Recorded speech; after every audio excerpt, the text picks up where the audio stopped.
The night was dark. The water was calm. A massive container ship, the Dolly, moved toward the open sea. It was leaving the port of Baltimore.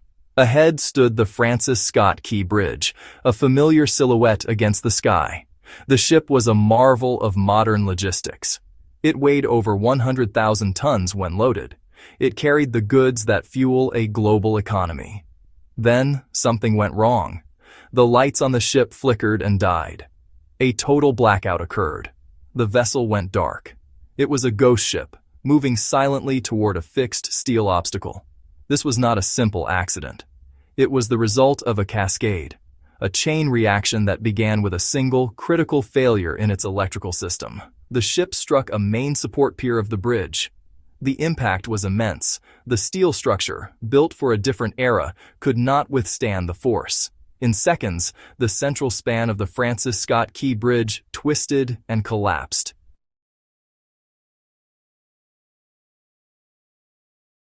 Cars went with it. Trucks went with it.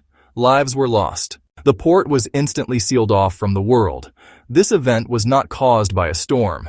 It was not human error at the helm. It was a technical failure. A single trip of an electrical breaker set in motion a sequence of events that the ship's crew could not stop.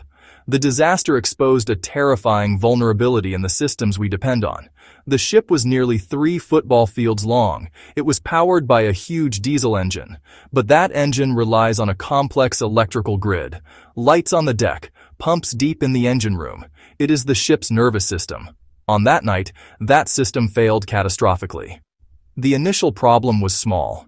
A breaker tripped. Power was lost to essential components.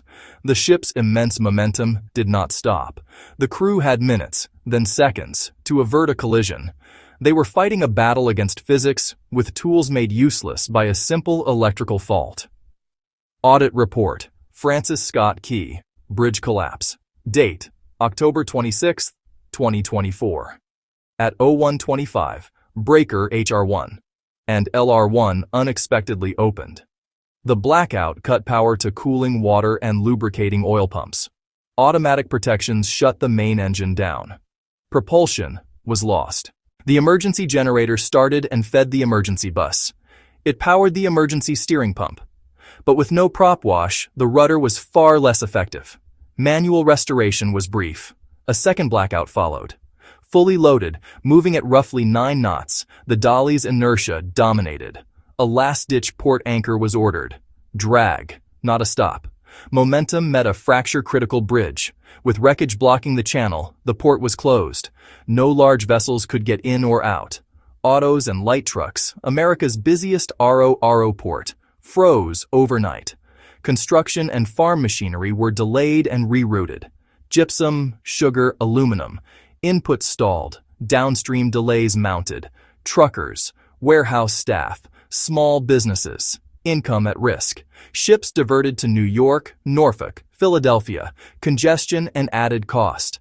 Cargo moved overland, hundreds of extra miles, lost time, new bills. These costs cascade to the consumer. Projected losses: $2 to $4 billion, among the largest maritime claims. Salvage, clearing the channel, rebuilding, a multi-year public works project. Business interruption, port and allied industries, and wrongful death and injury claims. The owner petitioned to cap liability under the 1851 Act, a law from a different era limiting exposure to post-accident value and freight. For the Dolly, tens of millions, only a fraction of total damages. Cargo owners, Maryland, the federal government, and families will challenge it. Losses spread through the reinsurance market. Rates may rise industry-wide. Shipping companies and ports may face higher premiums. Costs passed along. Ultimately, consumers pay some share. This disaster is a lesson about single points of failure. A sophisticated vessel was incapacitated by a simple electrical fault. 1 or 2 breakers triggered a cascade. Loss of pumps, engine control. This should not be possible. Critical systems must have robust, independent redundancy. Separate sources and distribution paths for pumps and steering gear. The Key Bridge lacked structural redundancy and modern pier protection. Ships grew. Designs must evolve to match the risk. Modern bridges need impact-absorbing dolphins or artificial islands. Mandate stricter electrical standards and tested redundancy on large vessels. Test for cascades, not just normal operation. Identify, retrofit, or replace vulnerable structures. Designed to tolerate single-member failure without collapse. A single loose wire should never trigger a national economic crisis.